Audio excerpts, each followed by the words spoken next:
We have Patricia Guernsey with us today. She's the top realtor in her area in the Belleville, Prince Edward County. She does about 150 home sales each and every year. She has a team of 12 and does approximately 80 million in sales volume. Work hard, play hard.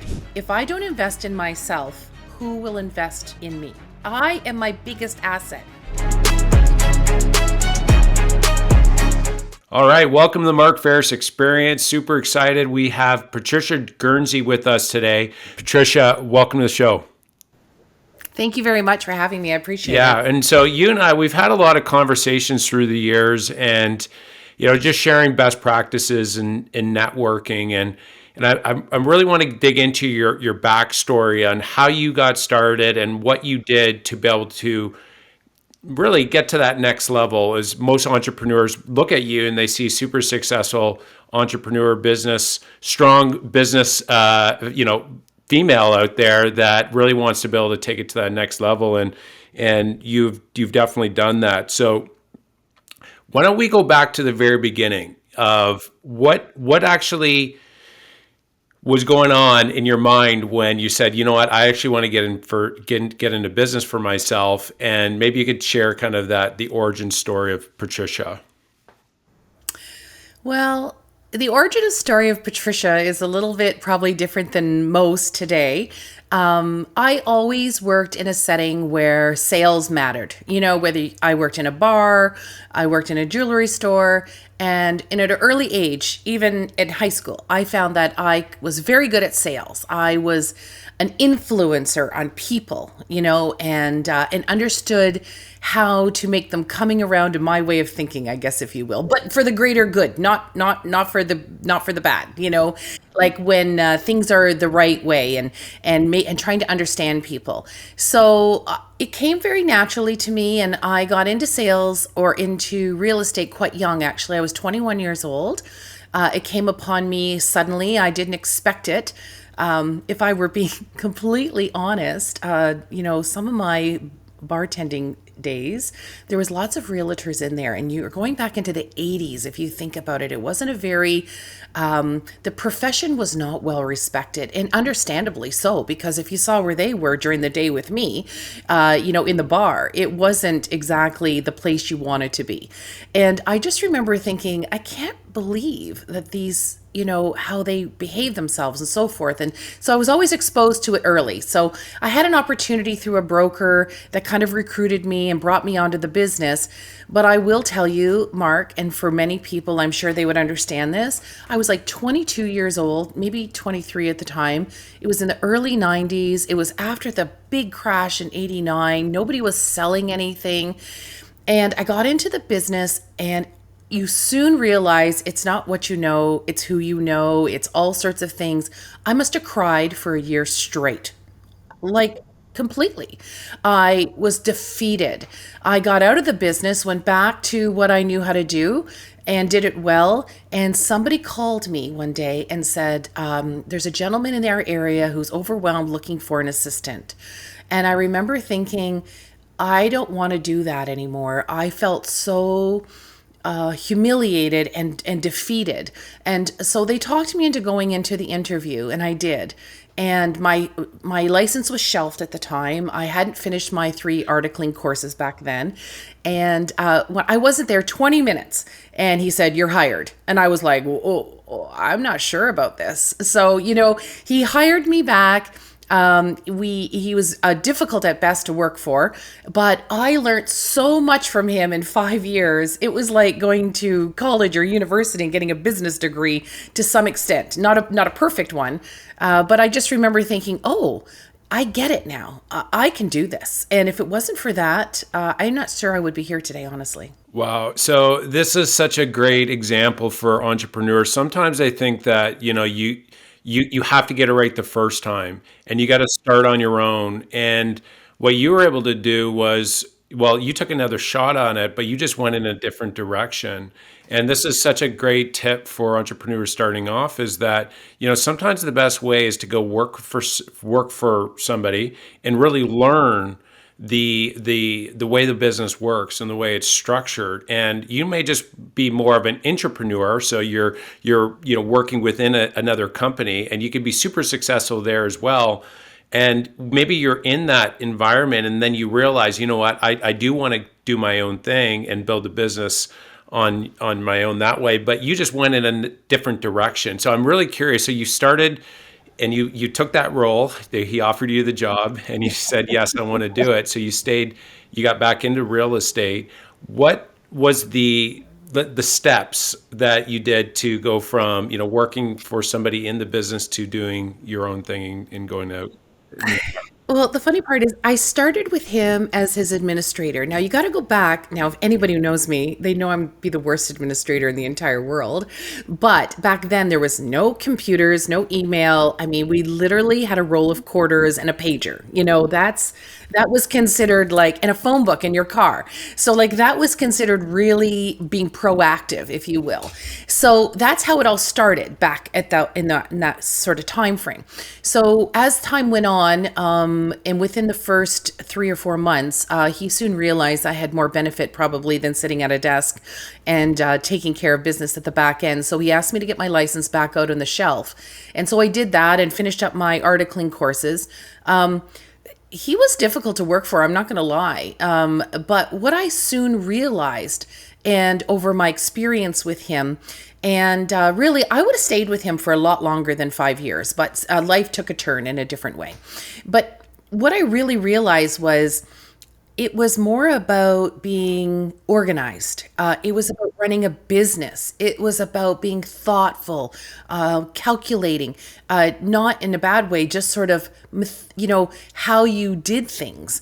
And in the process of doing certain things got you certain business and so forth. So I soon realized it wasn't about charm and character and so on and so forth and about floating around in the wind. There was a purpose to getting up every day and doing certain actions repetitively. And when you do those things repetitively and you do them consistently, then business comes to you and things start to work out. That's what I started to realize working for him. It was the biggest aha moment for me in realizing how hard work sort of pays off at the same Love time. that. Yeah, no, that's great. So you see, okay, the actual real estate it's an actual business. It's like becoming an agent, selling homes. It is a business, and so you realize that you were Right. working with somebody. So take us through now. Okay, what happened at the end of the 5 years to say, okay, I'm going to do my own thing. You had mentioned life turned a little bit.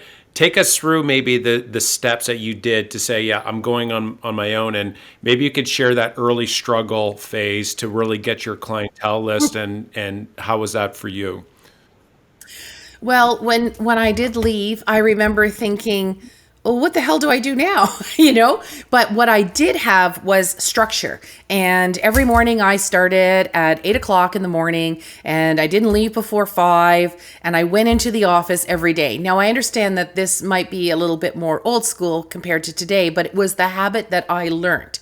And I learned to follow up with people. I learned to make sure that I wrote notes to people. I made sure that I called and touched base with people. I made sure that I did open houses, certain things every day. Monday was, for follow up. Tuesdays were still for office meetings and tour. To this day, I still go to office meetings and tour. We're one of the last offices that do that. I understand we're a bit, maybe, they say behind the times, but I personally like it. I encourage my staff to go. It makes me a better pricer when it comes to CMAs because I get to see the product firsthand, not just what I sold or what I saw or what I saw online, because we all know online can be a bit more generous than maybe what it really looks like. What is that? Just for the listeners, what is a tour? So we in Belleville still do, and I understand in larger cities this is probably more complicated, but we have our office meeting at 9, so we all meet and gather together, of course, go through what our broker wants us to know and so forth.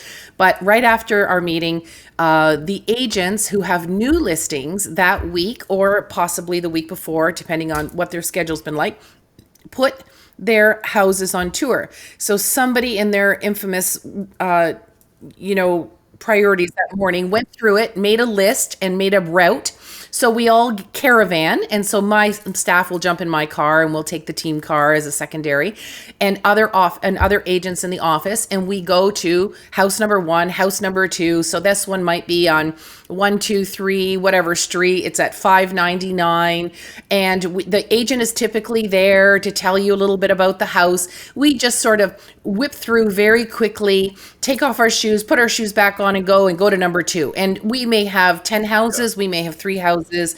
It all depends on the time of Got year. it. Okay, so just there's a few nuggets that you shared there. One is that you actually treated your business as a business. You went to the office from 8 to 5. And this is Yeah. something that, is such a pivotal point to make here, is that starting a business, and so becoming an agent or starting any business, you really got to treat it like you are employee number one and have a high standard of output from yourself. Like if you were to hire yourself as an employee and realize that you're only working 20 hours a week, like the expectation can't be that you're going to get a great result. Like you have to be one of the hardest working people when you start off. And you going to the office 8 to 5, I think, is such a great tip for people. It seems so simple, but you like just showing up. Well, I would agree with that because is this a full-time job or a part-time job? It's how you take responsibility and how you take care of your business and your job. And whether you work for someone, a team leader like myself, or you are the team leader, first of all, you have to decide, are you in it or are you not in it? And you don't have to be necessarily in the office, but you have to be doing something proactive. And so my habit was to go to the office because this is what I sort of had learned. And to be around other agents, to be around to hear their stories. And I don't mean water cooler, woe is me stories. I always try to stay away from those because I'm a bit more of a positive person. I don't really like the negativity in my life, and I try to keep that out of it. That includes the 11 o'clock news, anything along those lines. I've got enough to worry about and enough to think about. It will find its way to me if it's really, really important. But positivity, just being around other bigger agents. I remember thinking, oh, that agent is like my goal. If I could just sell, 2 houses a month like they do, I'm going to be so happy. And then all of a sudden you sell 2 houses a month and you think, oh, that other agent, that's now my goal. And it's not about competition with them. It's about aspiring to be them or to be better than them. That's what makes me tick. So I need to aspire to something. And being around other agents that were more successful than me really drove me in the right direction. Not to beat them, but to be them. That's really what I want it to be. Side by side and have the respect of them, not and myself, and have to respect myself of them. Setting a higher vision and having role models. I think that's such a powerful point for successful people. Absolutely. A couple Yeah. of other things that you had said as well. So masterminding and learning from others is really important. Knowing your product with the tour. So that's actually really good as well, to know what it is you're selling. I mean, anytime you go into we'll say a car dealership and you speak with a salesperson that actually knows their product really well, it's more likely that you're going to buy it versus you telling them what is good about the car, right? Oh, I would totally agree. And with my staff that maybe don't have as much experience, what I always say to them is, how do you feel when we get back in the car, in the cone of silence? I would say, how do you feel about that price? Do you feel that's priced properly? What do you think that house will sell for? And the silliest little things is, what's the model of that house? And sometimes they don't know what the model of that house is. Things we took for granted back in the 90s.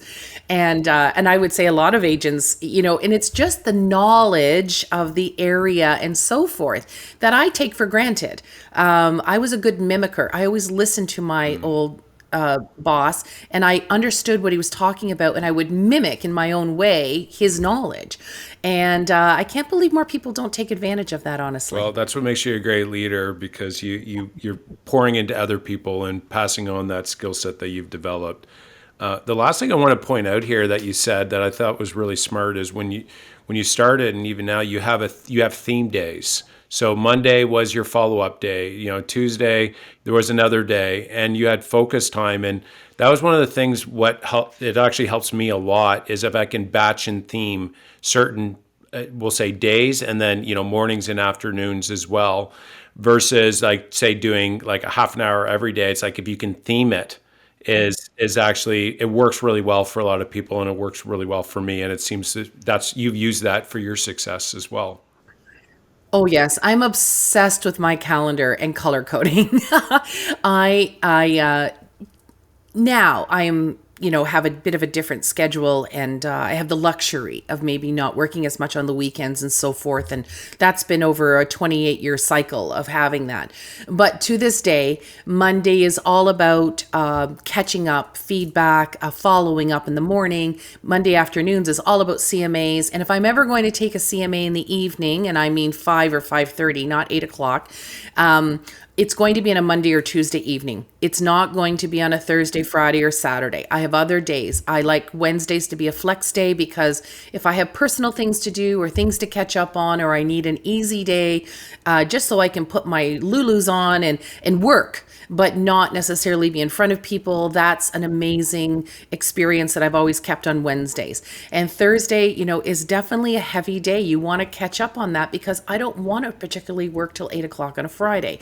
That's my schedule now. So I have different blocks of time for different things to try to make sure that I have a bit of a balance, and then try to be present with my family on the weekends now as much as possible, or my friends, or whatever it is that we're Yeah, doing. that's great, and super productive as well, being able to do that much more efficient and focused. That's great.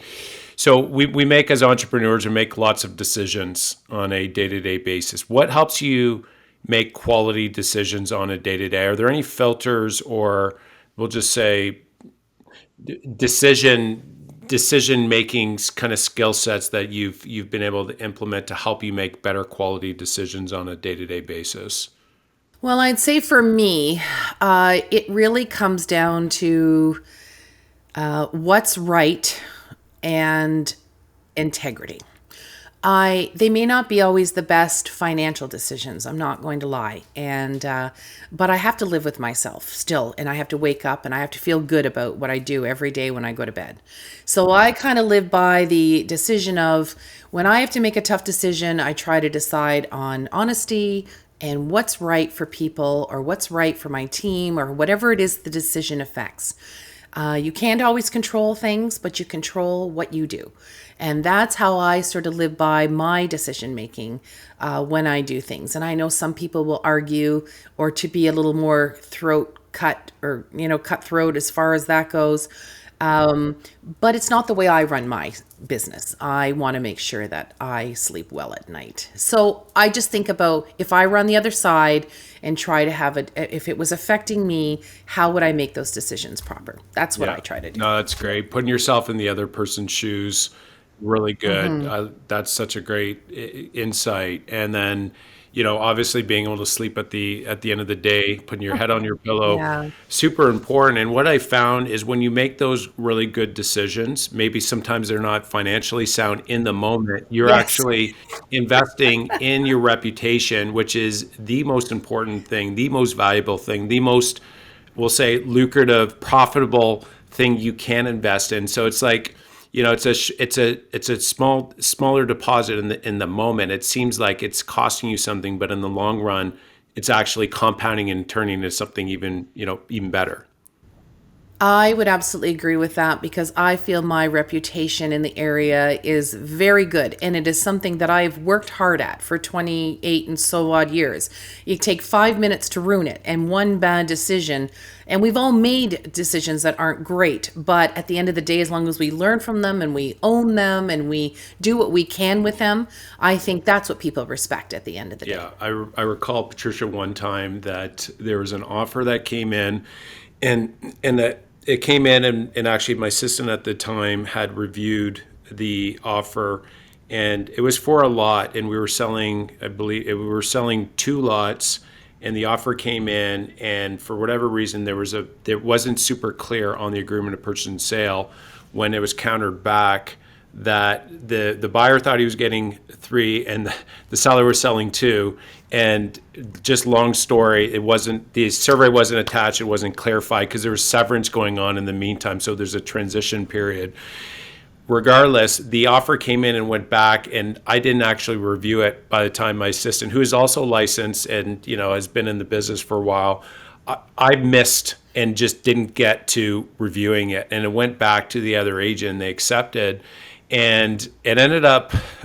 Of course, you could imagine where this went, and what ended up happening by the end, the lot actually went up about 100,000 in value during this time that we were going back and forth through the discussion back and forth. And what ended up happening was there was a $40,000 gap. And my seller, even though it was up 100,000, he still came to me and said, "Mark, we were depending on you to look after me and negotiating the deal, and it wasn't right." And I said, "You're right." And I had a decision to make, to either cut a check for $40,000 or to brush it under the rug and move on. And so we ended up cutting a check, $40,000 check on that, and it was just the best education I could have had. And we learned something big time. Our entire team learned something, and ultimately it was my responsibility for that. But what's really interesting is I find when you do the things like that, you actually reinforce to yourself that you are a good agent. So you can go into all your future appointments with integrity, more sold on yourself that you are the best option for that client, and that you will protect them and guide them and do the right thing, which makes you even a better salesperson. And I think sometimes, I can't speak for you, but he probably became one of your best advocates and probably one of your best customers because of it. And that's what ends up happening. And I think we've all, or for those of us who think that way, we've all done something like that that's cost us on the back end, but it came forward so well on the front end that you can be pretty proud of your decision. Yeah, for sure. I'm sure you bought a lot of appliances through the years. I have bought a Yeah. few things through it. Yeah. But I have those clients to this day, 28, 30 years later. So that's, to me, was the best investment I ever made for them. No, that's powerful and super great insight that you're thinking long term as a business owner, which is really a very consistent theme in successful entrepreneurs. So there's obviously a lot of stress in the business. I mean, you're managing. You got 12 people that you're overseeing. You do 80 million in sales a year. So there's obviously a lot of people depending on you, and there's stress, and ultimately the buck stops with you. How do you handle stress? Like, what helps you, go through stress and then keep moving forward? Like, what helps you do that? I would say, for me, scheduling, that's a big thing, which we already talked about. I need to know where, what, and how. I can't even imagine getting up every day and saying, what am I doing today? Because even when I go to bed at night, if something should happen 9:30, 10 o'clock, which I think we've all sort of been there, and things happen or an offer comes in, you may make a quick text message, but you're not going to get up and deal with it, is grabbing my phone, putting it in my schedule for the morning so I don't forget about it, so that when I go to sleep at night, I know it's in there. So the smallest of details, and my staff laugh at me all the time, whether it's to pay my taxes, to pay my car insurance, to go to the gym, take a shower. It's a bit silly at times, but I just need to remind myself what it is important. Even for me to pick up that lockbox, even though I have people to do that, but it might be just me because I'm swinging by that way. Something as small as that, people's birthdays, everything and anything you can imagine goes into my schedule, so I can relax my mind and not think that I've forgotten anything. And it's so handy to be able to just do it by your phone, of course, and and just stick it in there and tell Siri to put it in there, anything along those lines. It's so easy. And the other thing is to try to balance. Now, I wasn't very good at it when I was younger and when I had children, but now, as I get older, balancing my schedule, work hard, play hard, however that looks for people. I try to make sure that I work hard and play hard, so I don't feel like I'm missing out on anything. So I have a lot of friends, I have a big family. I want to be with them. And so I want to work very hard during the week and at certain times so that when I do those things, I don't feel like I'm missing out. And I find people who are not either balanced or scheduled properly. They're always floating in the wind, not really enjoying themselves and not really working. So there's a lot of missed opportunity. So to me, it's like, get up and do your stuff, get it done, get it over with, and get all the important things done. So if your day does go sidetracked, you know what I mean, at least you've gotten the important things done. We've all experienced that. In none of us can say we haven't, because the day took us a different way. But at least when you have time with your friends or family or vacationing or whatever it is that you're doing, that you feel like you've taken care of business to do that, and now you can be present in that mode. And that was something that took me a long time to learn, but I have figured it out over the last few years. So I'm very good at that, actually. That's great. It's one or the other. No, Yeah.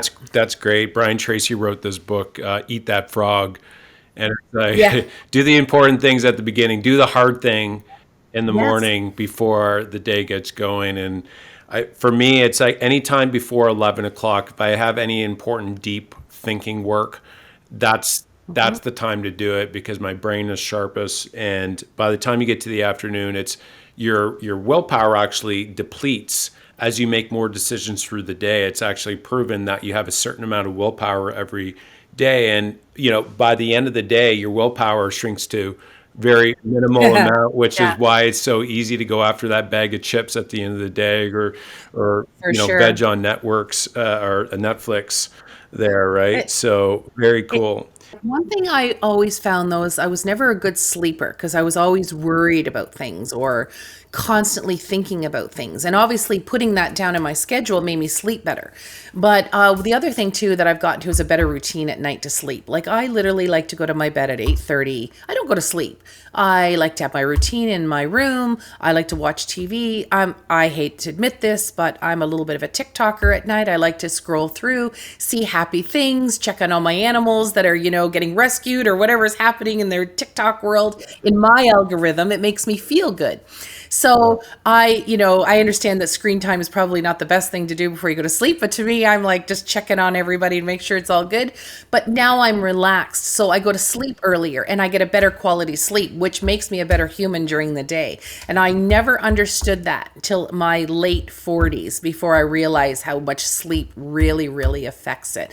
Because I used to stay up too late, I'd get up early, and I wonder why I'd run out of fuel like at 2 o'clock in the afternoon or something, right? So. No, that's great. And you know what? It's such a good point. If you're not feeling good, you're not feeling sharp, it really, a lot of times it comes down to the big three, right?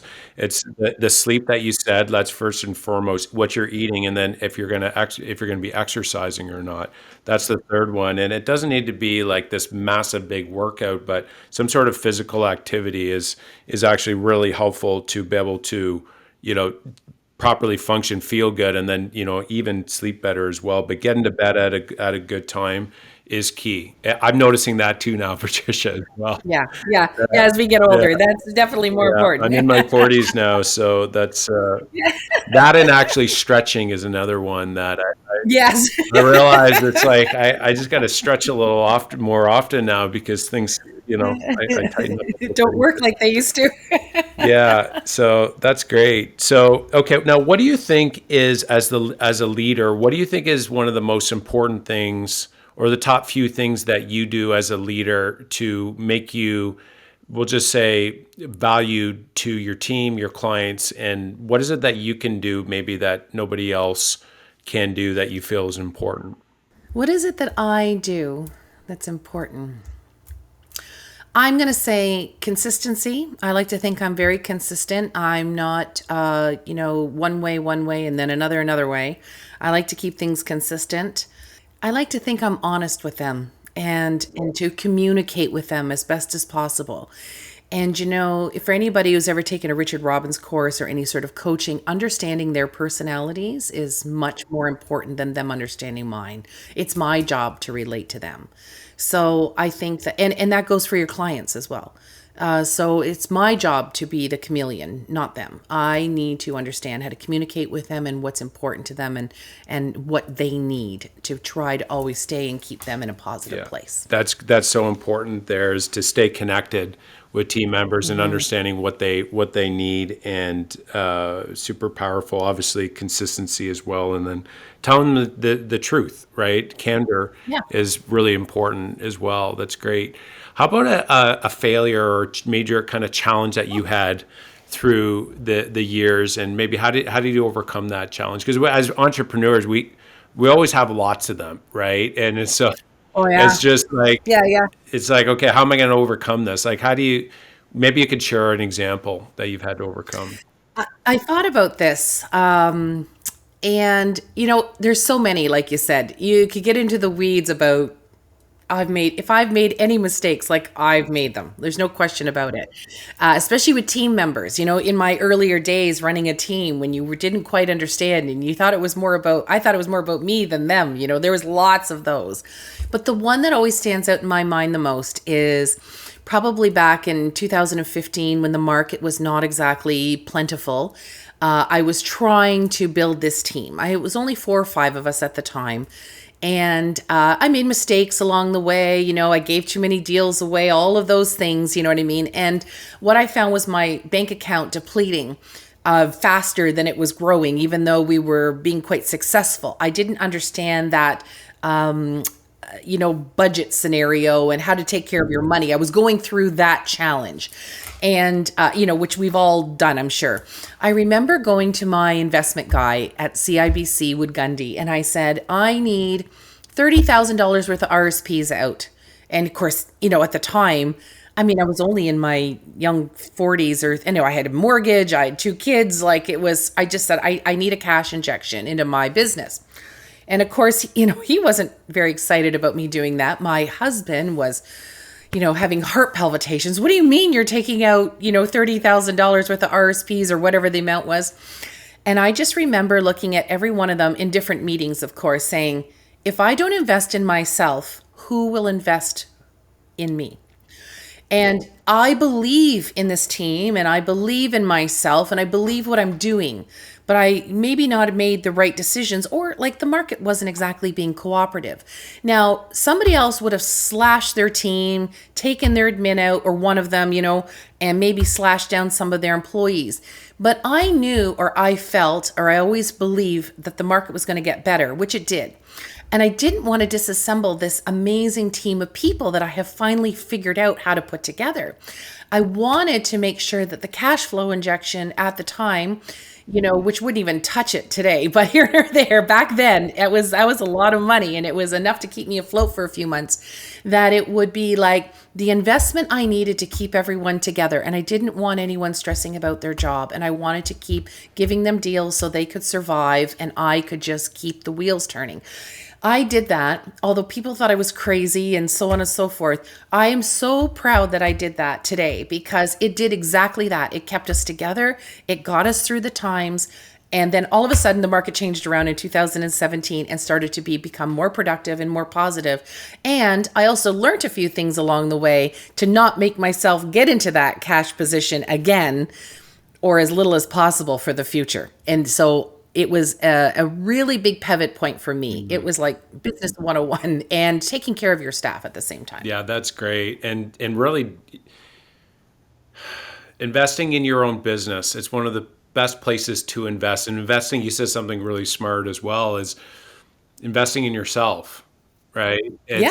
You can invest, in RSPs or, in the S&P or real estate. And, I think Yeah. investing in yourself is the best place to invest. And doing it, of course, in a down market is something that is Yeah, even more hard to do. it is. But you see the big picture by doing that. And obviously it had paid off and paid dividends for you. Absolutely, because it paid me back in Yeah. spades, as far as that goes. What was the point of learning all those lessons if you couldn't see yourself through? And I was lucky to be able to do that. But yeah, if I wasn't willing to invest in myself, who the hell would? Like I am my biggest asset, not any building I own, not any investment I have, not any RSP.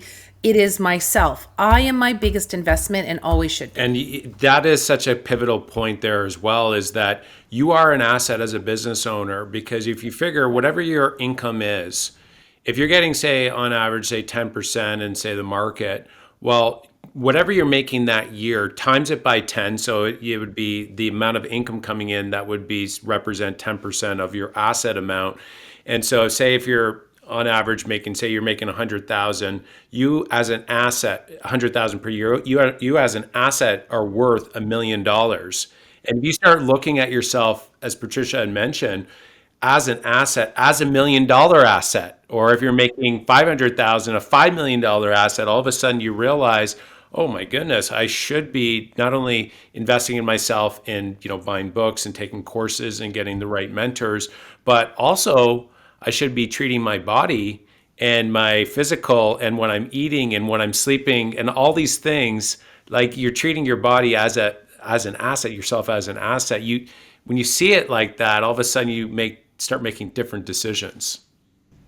That's right. That's right. Because, I can make up that 10% in a better year 20-fold, when the time comes, right? If you're ready for the opportunity to do Yeah, it. no, that's so important. Very good.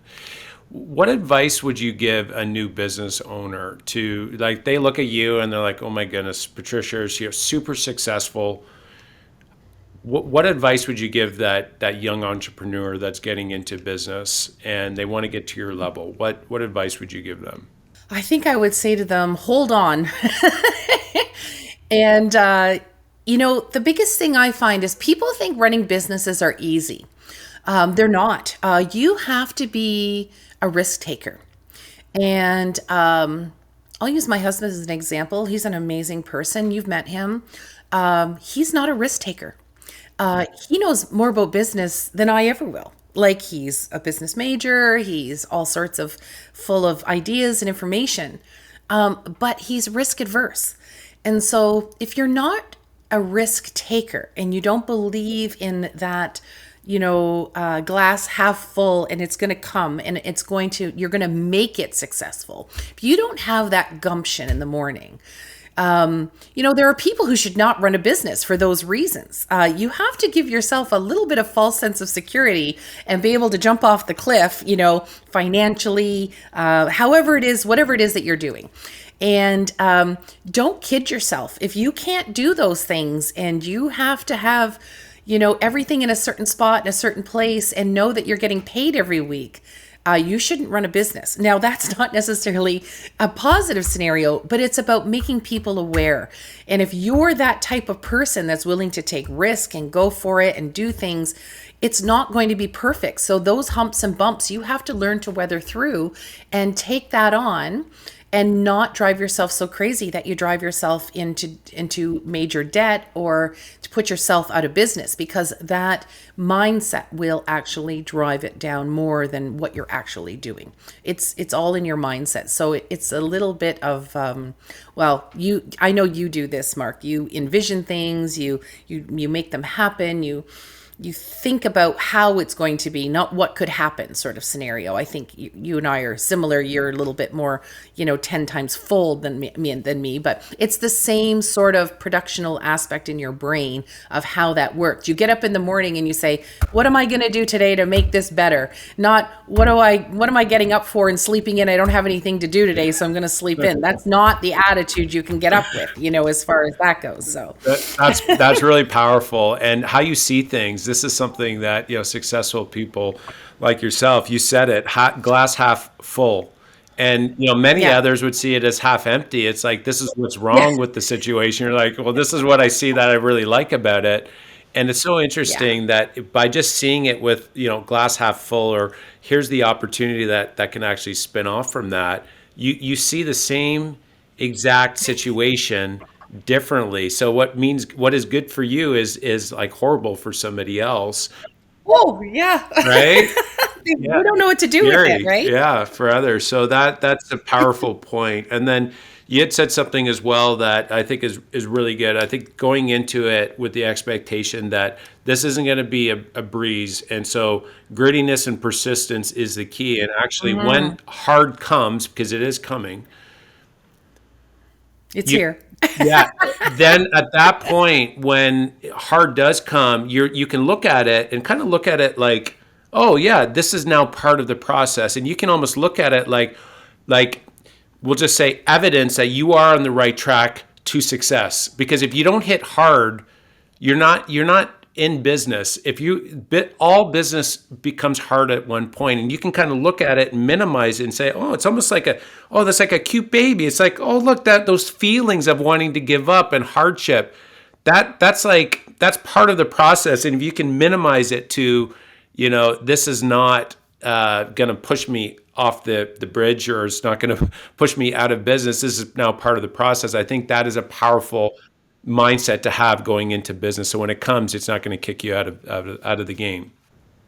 Yeah, and when things get tough, it's almost the time to double down to some extent, and reinvest in certain things and pulling back on other things. And fortunately, when you have the opportunity to make those decisions and you have enough security behind you and you have the opportunity to do that, I don't see it as a failure. I see it as an opportunity that I have enough security behind me that I don't need to take a paycheck this 6 months, or I have options to do that. And now I'm going to invest in other things in my team, and I'm going to make sure that they're prepared for when it turns around. We all grow together, and then what happens is you prosper twice as much, physically, mentally, and financially, typically, not always, but usually, and then it comes back to you. Yeah, that's great. Okay, so moving on a bit. So the investing advice. So entrepreneurs, they start making money, okay, and say they're investing in their business, and then they have excess funds. Where have you invested in the past, and what kind of advice would you give an entrepreneur that if you've seen results through the years with? That's so difficult because people are so different, right? And they have to do what's right for them. So for years and years, I was a landlord and invested in real estate. I did it not recently, but for a long time. When I was younger, we didn't even have central air in our own house, but many of my tenants did, which was kind of funny. It was a it was sacrifice on our end. But things change. So it's really hard to tell people what they should and shouldn't do. But I have learned over the years, and this is just for myself. And, here I sell real estate, but, I don't like to be a landlord anymore. So it's not something I tend to do, or it's not, if I have full control over something, then I will tend to be a landlord. Like I have a commercial property that I am half the tenant in, so I control the other half. Those things don't bother me, because I'm there and on site. And for my staging business and so forth. So in my own house, I have a suite that I can choose to rent to my clients if there is a leg between their closing dates or something along those lines, or a good friend is in need. I can choose those things. But that's not for everybody, because I think some people are made to be landlords and they should make money that way. So it's really hard to say what you should and shouldn't do. For me, I personally have enough stress during the day and with managing people and staff and so forth that I don't want extra stress. So I like things that are managed for me. So for instance, as a good opportunity, and I'm sure that people looking at this know that you're developing things in the States and buying and selling and fixing up and so forth. I like the idea of investing into that because somebody better than me is looking after it. And I feel that my money is safe. And of course, there's no guarantee on it, but there's no guarantee anywhere. So that you get a report, you read it, it's fantastic, but nobody phones me in the middle of the night with another problem. So for me, those types of things are important. And that's not for everybody. They want to be hands-on, they want to do that. But back to what we were talking about earlier, investing in myself, and that could mean, and as an investment that doesn't phone me, it's investing in my mental capacity. It's investing in what I can handle or what I can do. That's what's the most important investment for me, is that it doesn't put extra stress on me in that respect. And I will take the lumps as they come, but I don't want another job in any way, shape, or form. I have one. I'm at the point where I'm trying to get rid of one, or trying to slow down one, not necessarily create others, right? So I think everyone's so different that way, but you got to do what's best for you and what conforms to your lifestyle. And I think that's what people need to look at more than what the actual investment or the return is. How does it affect their lifestyle? Yeah, no, that's extremely powerful point there as well.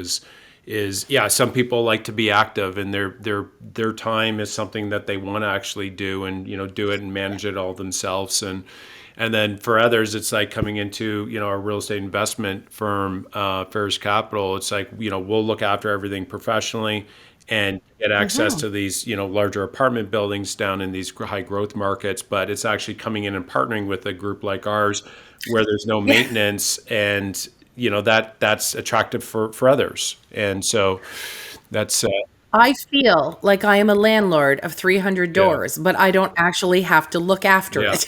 Like that, you know what I mean? yeah, So I do invest into real estate, but in a conglomerate group rather than a single. Many people in my phase of life right now are doing second mortgages, and that's fantastic. But I'd rather be part of a MIC that does that. yeah. That's an organized, specialized group that does that, that just pays me a dividend. To me, that's more important for my time. Makes a lot of sense. Patricia, what are you Yeah. excited about now? I'm excited about the future. I know that right now people are struggling, and myself included. I'm not going to lie. Like, we've had some serious ups and downs this year. And again, for the first time in probably 15 years, I'm looking at keeping my team together. That's more important than profit and so on and so forth.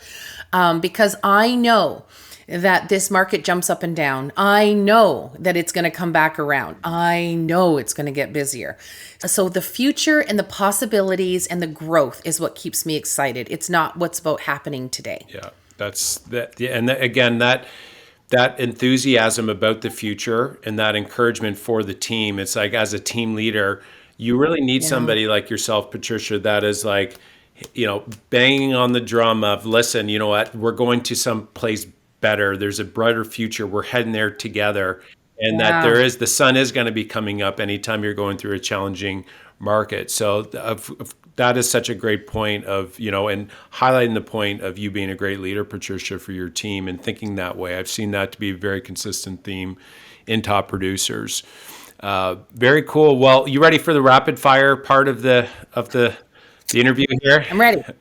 Okay, cool. So first question is, which book has had the biggest impact on your business or your wealth creation that you've had through the years? Well, some people might think this is a bit silly, but I love how to win friends and influence people. And some of us it comes very naturally to us, and I am one of those people. But I think that book, if you can't get people to work with you and get people to like you and get people to deal with you, you have nothing. It doesn't matter the 20 other skills that you have that may be so much better than anything I ever learned. But people, if you're not a people person and you don't understand and have empathy and figure out how to work with them, you got nothing. So Dale Carnegie, How to Win Friends and Influence People. Great book. And that actually ties together really well with your a natural skill that you had was influencing Mhm. people. That book, I'm sure, just took you to a whole other level, right? So very, very cool.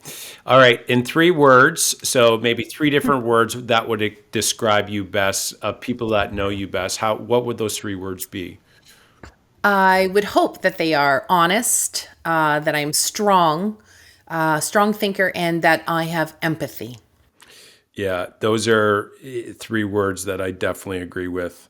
The empathy side of it is something that is such a powerful thing that I've seen with, and we're in the relationship business, real estate and selling real estate, right? So those are all 3 that I 100% agree with, Patricia, with you. So many people confuse empathy with Mm. sympathy. I'm actually not a very sympathetic person, but empathy, that to me is so powerful, and people don't realize the power of Can empathy. you explain that a little? That's such a great point there as well. What would be the difference of, say, sympathy to like empathy? What is there? Maybe you can give an example of that. I would say sympathy would be something like, oh, that, it sounds silly, but oh, that poor Right. person, like, how can we help them?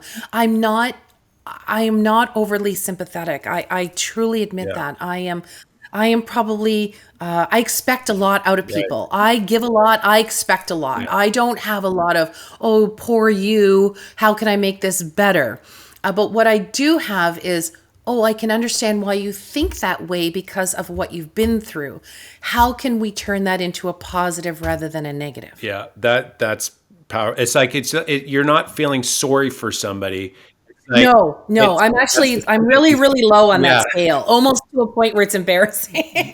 Right. And it's like, but I totally understand where you're coming from, right? It's like putting Yeah. yourself in their shoes. I think that's You Good have the point. ability to see it from their Yeah. Yeah. perspective, which also makes you a really powerful salesperson and an influencer. Because when you can see it, it's not about what I like and what I dislike or what they should do or what I think they should do. It's about what's best for them, which is completely different for me because you can put yourself in their shoes and understand why they're making the decisions that they are. Great insight, Patricia. And final question, what advice would you give your younger self? I would say be more present every day. I too, and was a biggest, unfortunately, when I was younger and I had two children and so forth, I was always so worried about my next deal, and I get you kind of have to be like that in this business. And I wasn't a terrible mom, but I liked, or and I'm just using that as one example. And I would see my friends or I would see my kids, and it was always a three-way relationship between my phone and who I was with and myself. And although I felt that it was necessary at the time, so I'm not sure how I could have done it differently. But I would like to think today that I appreciate being more present with people. I want to be there in the moment. I want to enjoy it. It may only be for 15 minutes, maybe not for like a lingering 10 hours. It may be for half an hour, but I want to be present in the moment. And I wish there's so many things I'd love to have changed, but that I feel I cheated myself out of not being present in some of those moments. So I wish that's the part that I could go back and tell myself. It's okay to be present then. Yeah, no, that's very sound wisdom. Patricia, this is great. Really great insight. There are a lot of like really key nuggets and insights. Where can listeners learn more about you? And, if they're thinking about moving out to the Belleville area, Prince Edward County, I mean, it's a beautiful area over there. They want to reach out. How could they get a hold of you and check you out? Well, honestly, probably the easiest way is our website, and that's www.teamguernsey.com, and all of our information is in there, and I'm pretty easy to get a hold of, as far as that goes. Excellent. Well, Patricia, thank you so much for today. You are a real treat to speak to and learn from as well. So I know the listeners got a lot from today. Thank you so much. I appreciate. Thank you for having Yeah, me. great. Okay, well, thanks for tuning in to the Mark Faris Experience, where we interview the most successful business entrepreneurs out there, and really hope to see you on the next episode. We'll talk to you soon.